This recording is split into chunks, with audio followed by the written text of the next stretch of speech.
At the intersection of technology, leadership, and human awareness, in today's episode, I'm joined by Benas, SEO specialist and digital strategist, helping businesses navigate an increasingly competitive digital landscape. In this conversation, we explore the future of search, content, and online visibility in a world increasingly shaped by artificial intelligence. We discuss traditional SEO, LLM SEO, AI powered search engines, and how platforms like ChatGPT and Claude are changing the way people discover information, products, and services online. As search continues to evolve, businesses face a new challenge. How do you remain visible when users are no longer searching the way they used to? Whether you're a founder, marketer, or simply curious about where search is heading, this conversation offers practical insights into how AI is shaping the future of discovery. So let's dive in. For being on the show, Benes. I like to kick off the show with a bit of your journey into SEO and how you built your business over the last 10 years. Yeah, the last 10 years has been sort of a wild journey. I mean, I started from just kind of experimenting in digital marketing, kind of doing email marketing, social media marketing was sort of the new upcoming thing at that time, and eventually kind of just stumbled into SEO and really kind of fell in love with that. And Mm-hmm. over the years, probably made every freelancer mistake out there by just trying to kind of get myself out there, trying to work. And eventually, slowly, because it kind of took me 10 years, eventually, slowly after kind of making probably all of the mistakes possible, I eventually build sort of a self-sustaining business, which I'm actually now transitioning from being freelancer to actually owning an agency. So um, that's kind of a short introduction here. And in terms of going into freelancing and whatnot, it's really hard to find a client, right? Like in the beginning of your journey, how was it for you and what steps did you take to get to where you are right now?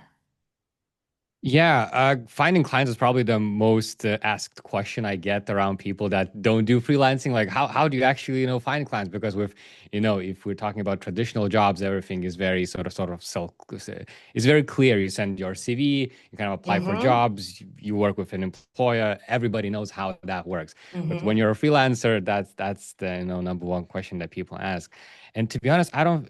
There are like I've talked with a lot of other freelancers in the field. And to be honest, the more freelancers I talk to, the more ways I find how people actually find clients. Oh, So there wow. is like, yeah, so there isn't sort of one way that people find clients. I've seen so many different approaches that it's crazy to me that it is possible to actually be a freelancer and not even know how many ways there are to find clients.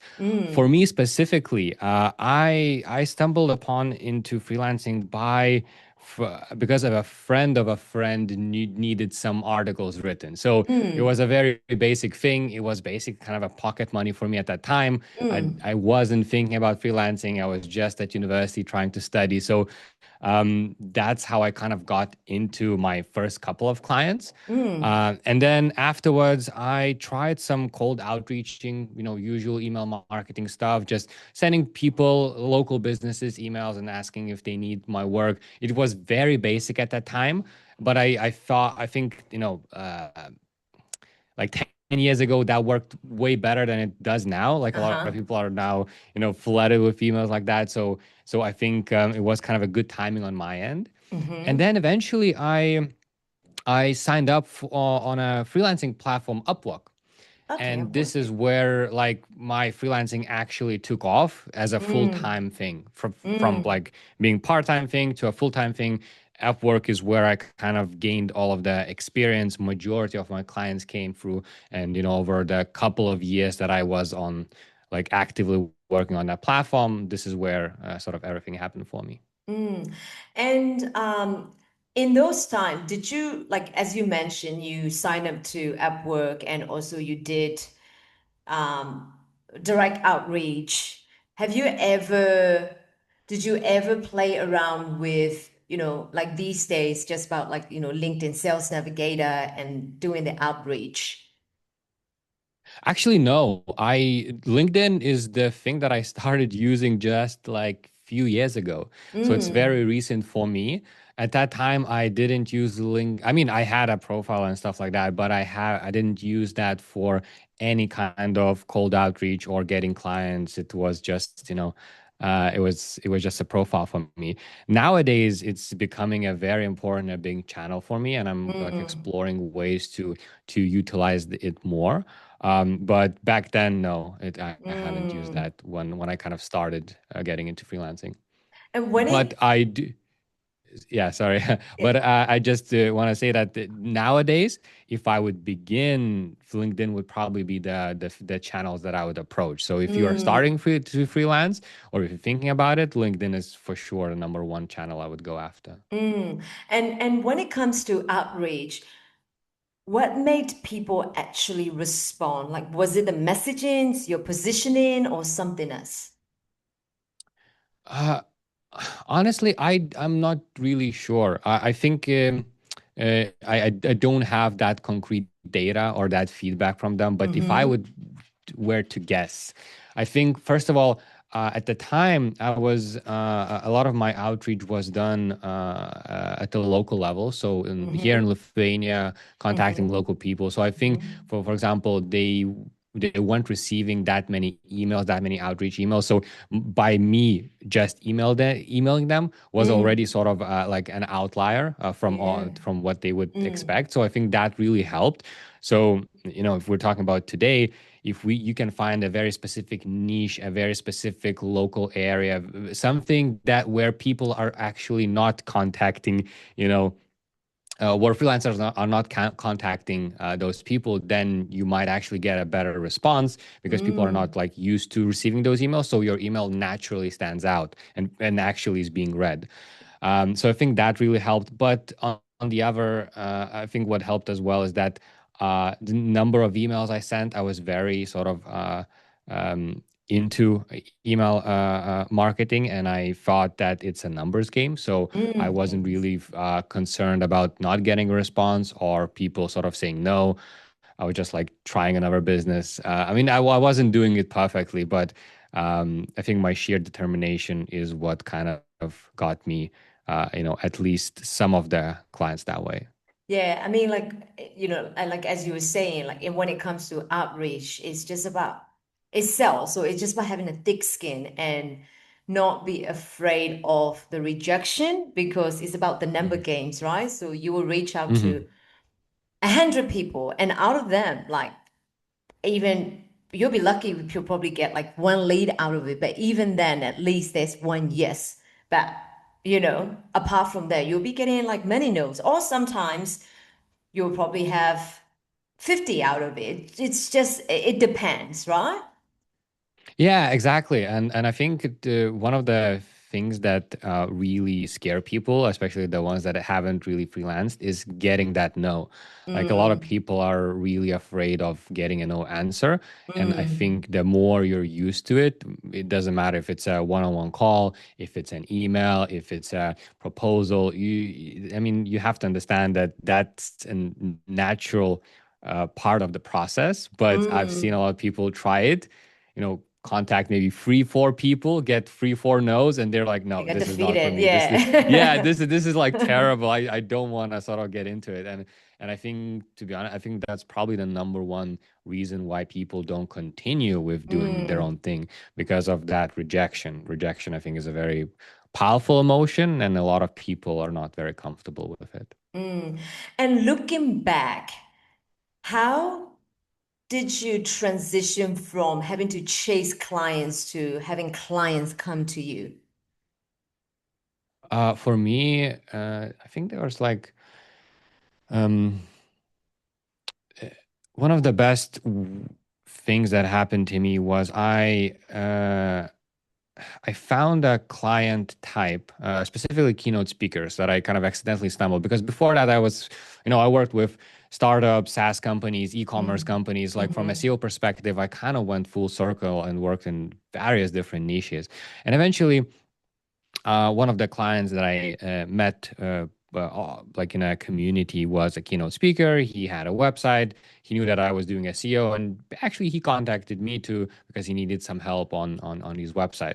And slowly but surely, we started kind of working together. Then I started sort of producing results for him. He was very happy, and that relationship really evolved. But from the beginning, he started to refer me to other people, Oh, like that's quite amazing. quite a lot. I mean, not like one referral, but Wow, I think I actually got like maybe 4 or 5 that's clients from lucky. just It's that one amazing. person. Yeah. Yeah, yeah, and at first I figured, that might be just coincidence or maybe luck, or that person is just, I don't know, super happy that with the work I did. But I actually started to notice a pattern that other people that he referred to now are starting to refer other people, other keynote speakers that for me to work with. So Mm, eventually, like half of my current business is built on purely on referrals mm, from other wow. people without me actively doing anything. So I don't have an active referral program or anything like that. Although this is currently what I'm building because I just see Mm, what a big opportunity that is. But in the last like 3 4 years, half of my business was built on these referrals. Now, I think there is a couple of things here. First of all, I understood that you need to work with right type of people for you to be referred. Let's say you work with an e-commerce shop that sells dog food or something like that. So that mm. owner might know other e-commerce might know other sort of e-commerce shops that also have like sell dog food, but there are the direct competitors to that person. So it's very Mm, unlikely that a person that you work with is going to refer you to that specific area. I mean, yes, he can refer you maybe to other e-commerce founders, but then you're actually moving to different niches, and it's sort of a whole other thing.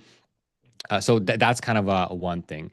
Another thing is that with keynote speakers, on the other hand, they although they know each other very well, they're not actually directly competing with each other since they have like different topics. They mm. speak with, or usually on different events. They usually have different angles that they talk about. So it's more like like book offers the same way. Technically, yes, like every book is competing against one Yeah, another, yeah. but it's not really that they feel that they view each other as a competitors, meaning that they are very likely to refer you to others if they like your work. So I think finding a specific niche where people are very extroverted, very well connected, and it Mm, makes sense for them to refer you. I mean, that's the number one step. So I think a lot of referrals might not work depending on the type of clients that you work with.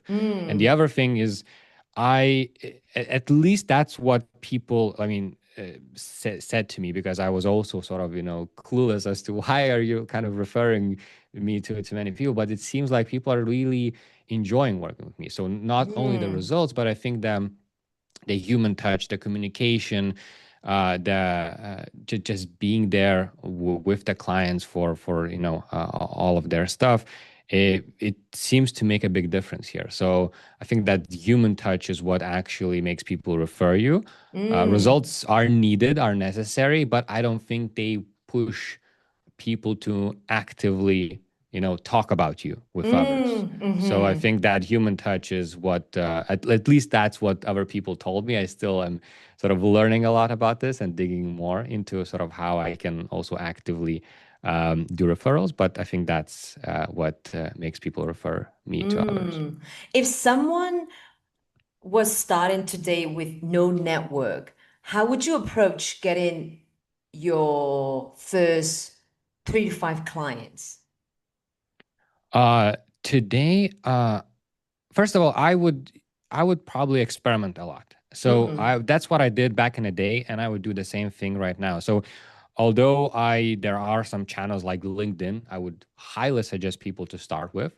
Like if you don't have any network, anything like that, start chatting, start commenting, start posting, start being mm, active on LinkedIn, start connecting with people, start meeting them, not just for sales calls, but just introduce yourself to maybe your peers, your or if you are doing paid ads, just network with other paid ad experts because they might refer you to some communities or they might open you some other doors. So there is a lot of networking and stuff happening. So that's one channel. LinkedIn is definitely number one thing that I would suggest people. Mm-hmm. However, I don't want people to be stuck on one channel and experiment a lot because in my experience, I found by trying to do a lot of different things, I found ways of getting clients that I didn't think was even sort of possible or make sense. For Mm-hmm. example, I started joining a lot of communities, a lot of paid communities, and that was mainly just to learn maybe about like how to do YouTube videos, how to get the good microphones on camera, Mm-hmm. just something that to kind of improve myself, not necessarily anything to do with SEO even. Mm-hmm. And through interacting with people on that community, I started again getting referrals or just people straight up asking for my help because they knew I'm SEO expert and we're talking about microphones and video and stuff like that. But it just came up that, oh, I do have a website, I kind of need someone's help, would you Wow, just it's take a great. look and Yeah. start meeting. So, and I wouldn't have thought about this strategy if I wouldn't have experimented with trying to do as many different things as possible and seeing what works. So if you're starting out, do LinkedIn, but then also try cold emailing, also try joining communities. Also, I mean, although I feel it's might be very difficult to join like freelancing platforms like Upwork. I mean, I would still give it a go. You never know, maybe Uh-huh. your specific niche or your specific angle might really sort of work well and sort of might kickstart your career. So I don't think there is a right channel for any person. It really depends on what exactly you do. If you do graphic design, Instagram might be the way to go. Making reels might be the way to actually get clients. So Mm. um, there like it really depends on what you do, but in the end of the day, uh, I would suggest people to really experiment and try a lot of different things before instead of just honing in on one thing. Mm. And these days, when it comes to SEO, what actually drive results in SEO as compared to a few years ago? Uh yeah, with that has been very interesting couple of years for SEO. When Mm-hmm. AI came along and then Mm-hmm. AI search was the new upcoming thing.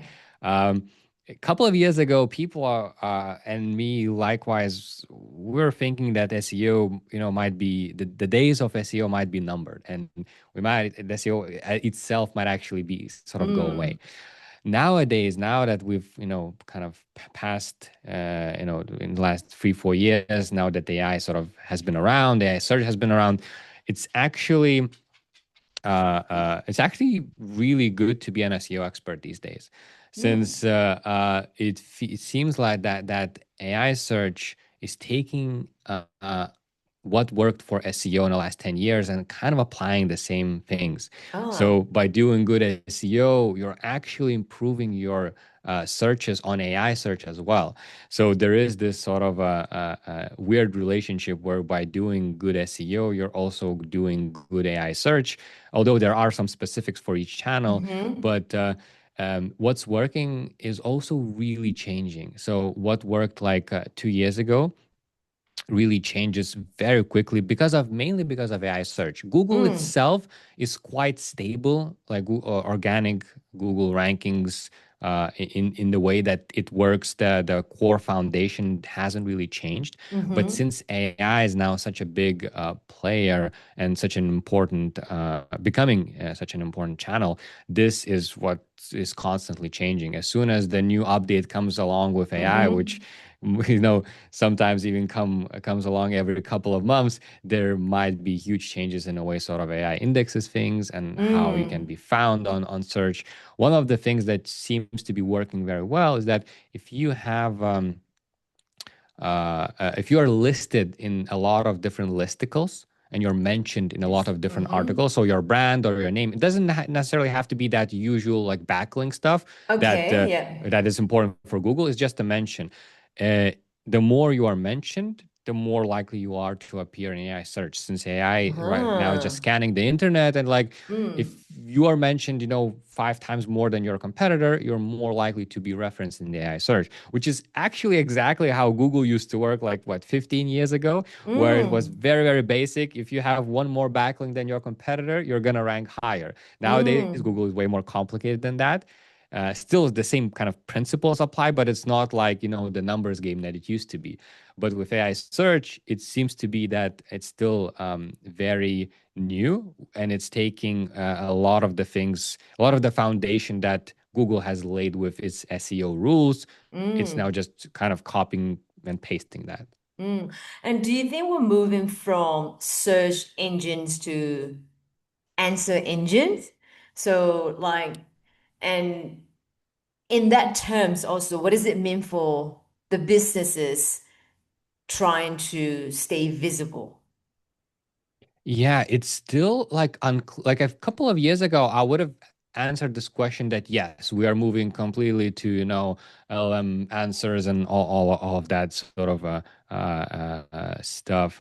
But nowadays, it seems it's not clear because depends on what you actually search for. So, for example, Mm. some things, some categories, let's say if you're asking a Wikipedia type question about like population, maybe animals, all Mm. of this, just curiosity type of stuff. It seems that, yeah, a lot of these specific queries are moving like to AI search, AI overviews, and nobody's Mm-hmm. really actually going to websites to check that information. We just want to Mm. ask ChatGPT, or we just, Mm-hmm. look at AI overviews on Google and we get our Mm-hmm. answer. The population of China is something, and that's it. We got our answer. We'll Yeah. move away. So in that sense, some of the categories are moving completely to AI overviews, but some of the more purchase decisions, Mm. like reviews, some of the like if you're looking to buy a laptop and stuff like that,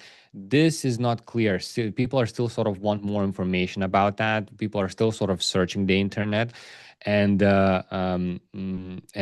it really really depends on a category. One thing that is very, very interesting is that a couple of years ago, a lot of people, especially in the SEO industry, predicted that Google might lose a lot of market share. But if we Mm-hmm. Heard look at about that. its market share, like nowadays, it might have changed like 1% or 2%, but it's still like over 90%. So it Mm. feels that although we predicted that it would like move mountains, the AI search, and a lot of people would be moving, but actually in reality, it's still not a lot of people using AI. So Mm.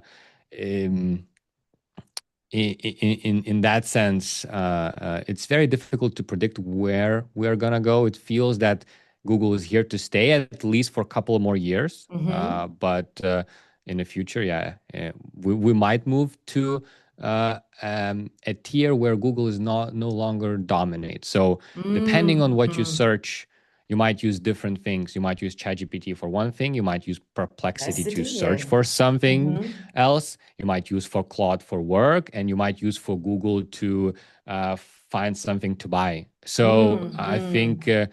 Google might still get less market share eventually, but the market might become a lot like more fragmented, and it really Mm-hmm. depends on what you actually search for. So for businesses itself, I mean, if you sell shoes, Google might be the best channel for you. But if you're more a news website or informational type of website, you might, utilize a completely different channel. Mm. And if you were advising a company today, how would they start thinking about optimizing for both Google and AI tools? Uh, Again, depends on exactly what type of company you are, what type of brand, what do you sell. Mm. So for me specifically, since I work a lot with like keynote speakers as my main clientele, for them it's very important to be known well on the internet, meaning like podcasts, mentions, backlinks, Mm. articles, interviews, YouTube videos. So the more we can get them out there on the internet, on the social media, on LinkedIn as well, the more they are likely to appear on AI search. But in for their specific case, it's also very good that the better that their SEO is, the higher their rankings is. And since AI search right now is actually scanning the top ranking results on Google and Uh-huh.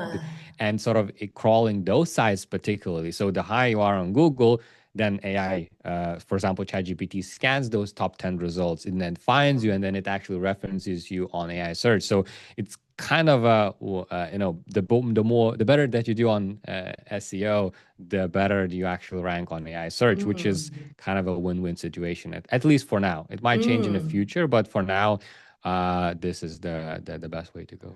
And do you also think that what about the authority and brand? Will that matter more than keywords, especially in this AI-driven search landscape?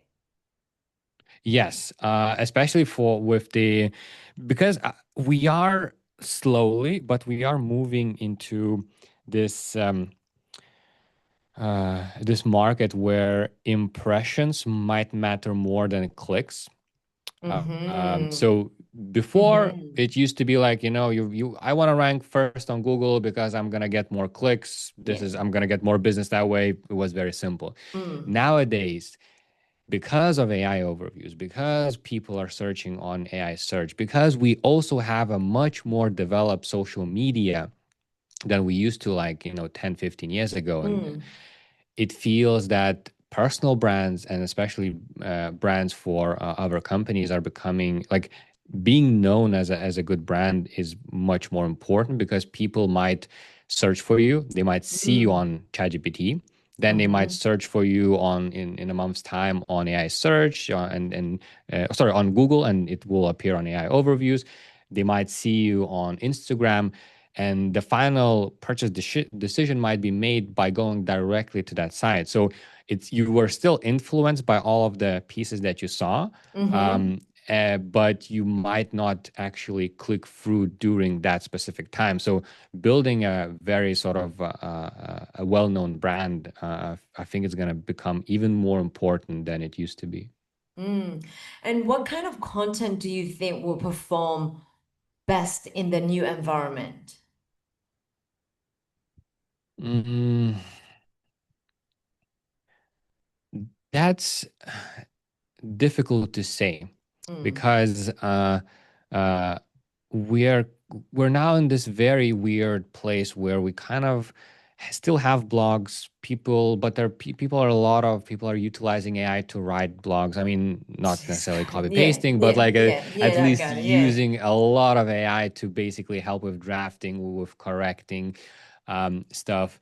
And it feels that this is still relevant depending on a niche people are still reading, but it's very a scattered marketplace. Mm, I definitely feel that video is one thing that, although AI can do videos, we have seen what AI can make, can actually starting to make movies and stuff like that. But I feel that if you can showcase your content in a video format, that would have the biggest longevity for your mm, business in terms of what content that you produce. So if you can have Instagram reels that you can embed on your website, if you can have YouTube videos, strongly feel video is going to have the biggest longevity in terms of content mm, rather than mm, written content. Since, mm, if it's easy to produce written content, a lot more people are going to do it, which then would uh, which then basically every written content might look the same.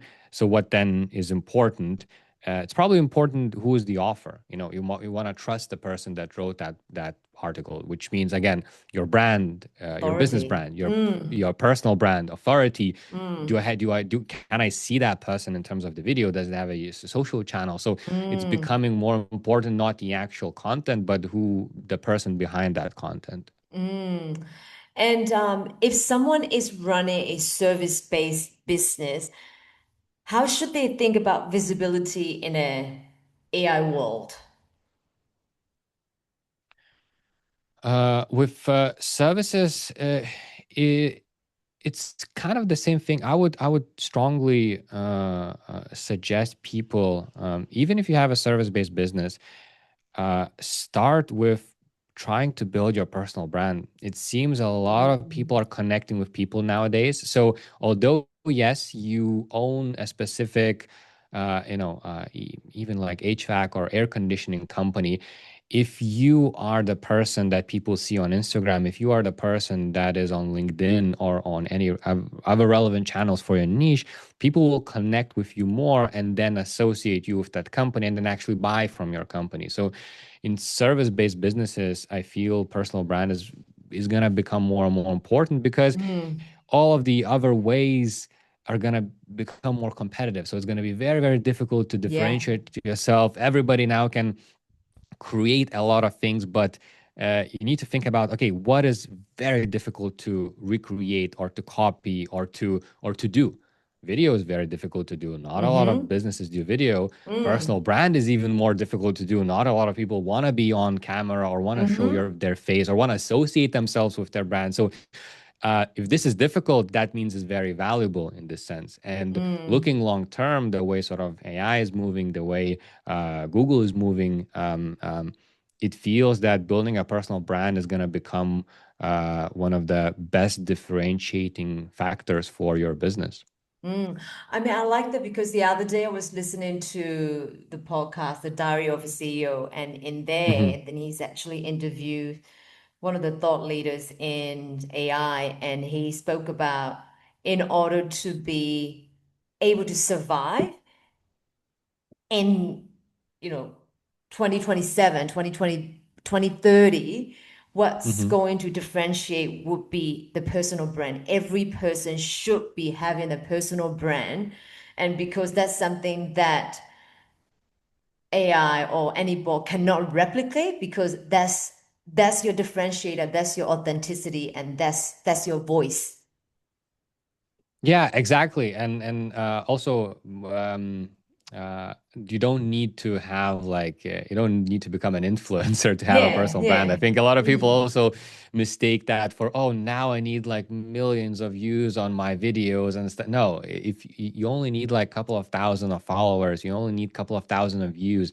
It's more important what people, the new people that come to your channel see and view you. So I mean, if you're a Mm. service-based business, unless you know you need like millions of clients to survive, then maybe yes, you need millions of views. But otherwise, if you're a local business, if you're a service types of business, you might not need that many followers or views to actually help your business stand out and succeed. And talking about personal brand, I mean, that's one of the reasons that I mean, I personally started to do more podcasts to actually Mm. to talk to people, to connect with people. One of the reasons, besides just networking and besides this being very fun for me, is I see the value of building a personal brand. And as I mentioned already, video is probably a good way of doing it. So doing Mm. some video podcasts, having my face out there, it's just I'm basically doing what I preach in this sense. I love that. And if you were starting your SEO business today in this new landscape, how would you do it differently? Mm. I think one thing I would uh,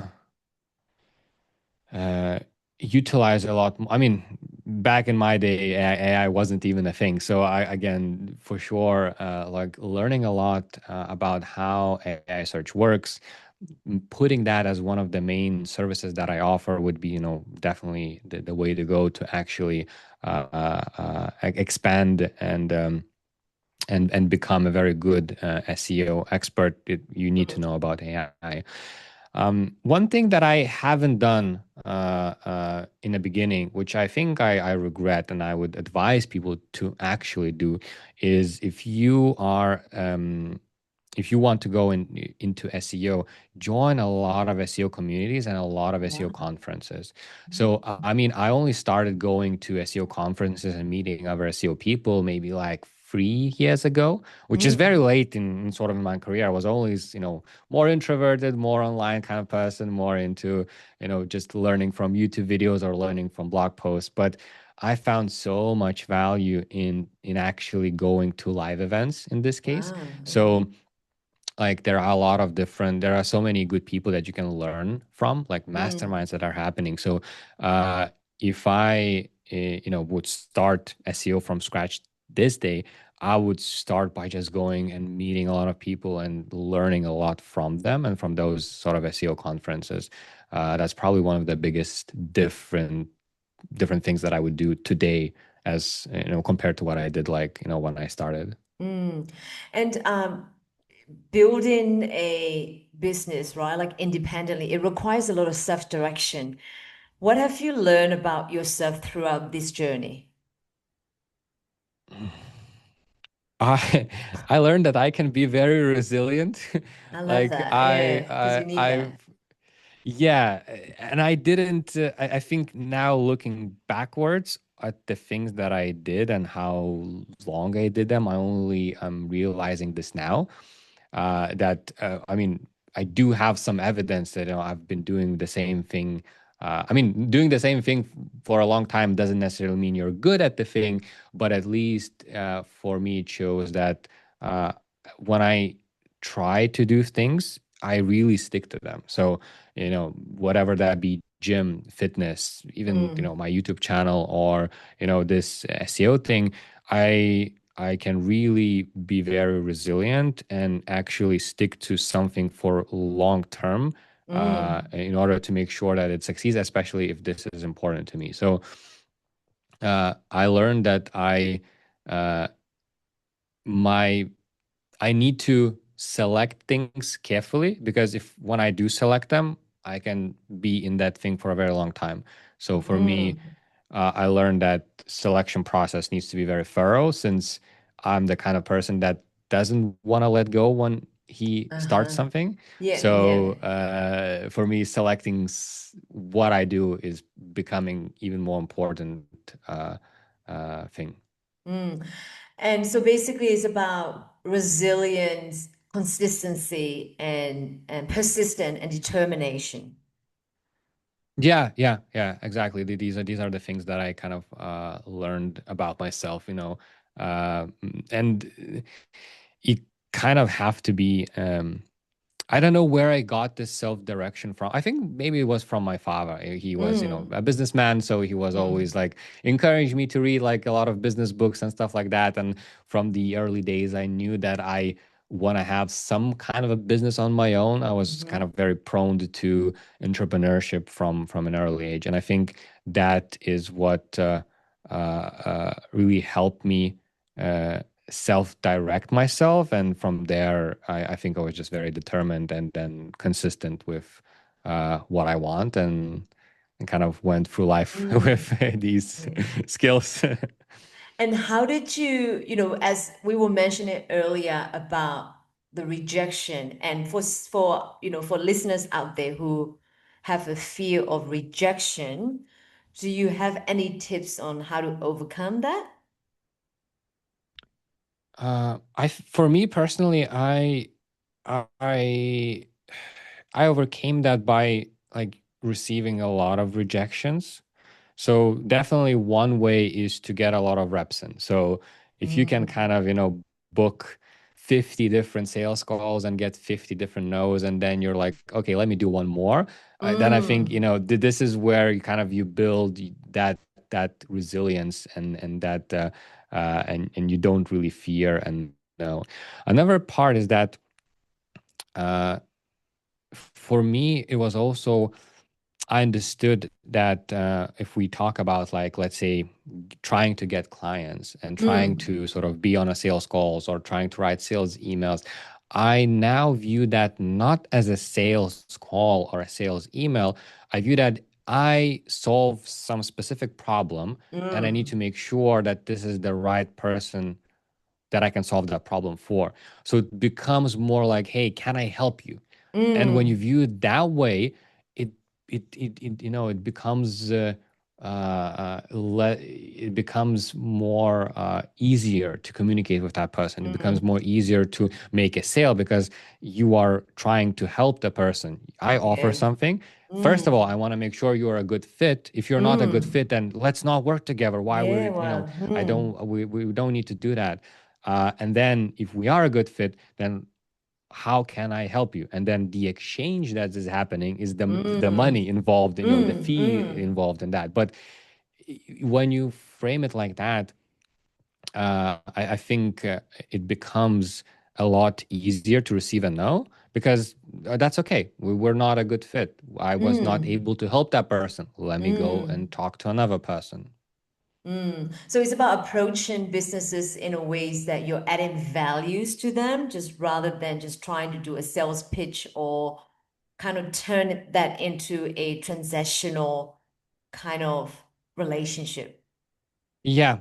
I think a lot of people when I mean, it's not to their fault. It's something that I also did, and it took me quite a few years to learn this. But yeah, it makes sense that when people start to freelance, okay, now I need the goal is to sell something. So the goal is to sell myself, sell my services, and you only think about yourself at that point in time. Mm-hmm. You don't even like think about the other person that you're sort of working with. So yeah, that shift is a very, very powerful one. Mm. And if listening, someone's listening today who wants to build a lean, independent business today, what's the first step should they take? Mm. If you want to build a yeah, so if you want to build a lean independent business, I would start a lot by digging into you need to organize and have a very clear process of what you're doing. Because if you're trying to build a lean business, that means you need to be as organized as you possibly can, and you need to know all of the process of how your work works, and how you sort of deliver results for your clients. Because this is the only way to build it lean. Otherwise, the natural sort of thing to do is to just I don't have time, let me hire somebody, and then let me hire somebody, and then you have Mm, like a lot of overhead, a lot of inefficiencies. And yeah, you might be running kind of a big business and stuff like that, but it might be more chaotic. It might sort of require more of your management time than you might be mm. sort of willing to give. So, uh, building a lean business requires that. These days, with AI, you can build so many automations, Mm, so many workflows.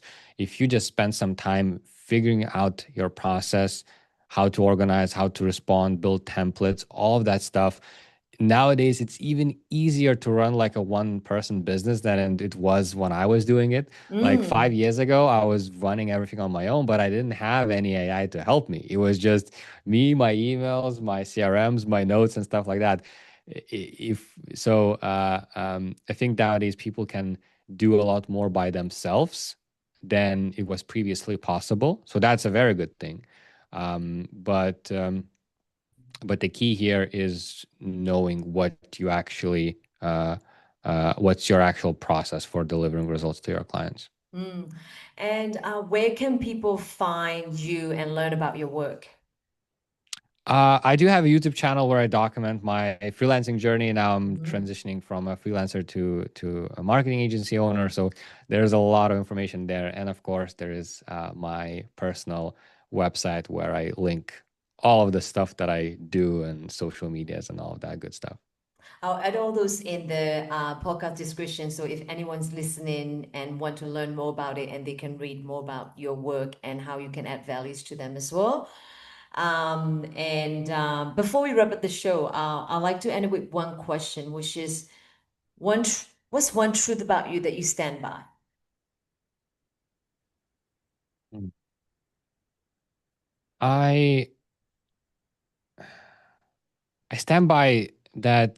I stand by a thing that I want people to be more open with each other. I feel that there is a lot of like negativity flowing around. There is a lot of disagreements online and everything like that. And my truth is just to be more understanding of one another and one understanding of the other side, and just trying to uh, trying to sort of communicate better and be more empathetic. I think that's the a truth that I stand by. Thank you for sharing that, and thank you for being on the show, Benes. Thank you, Jay. Thank you for having me.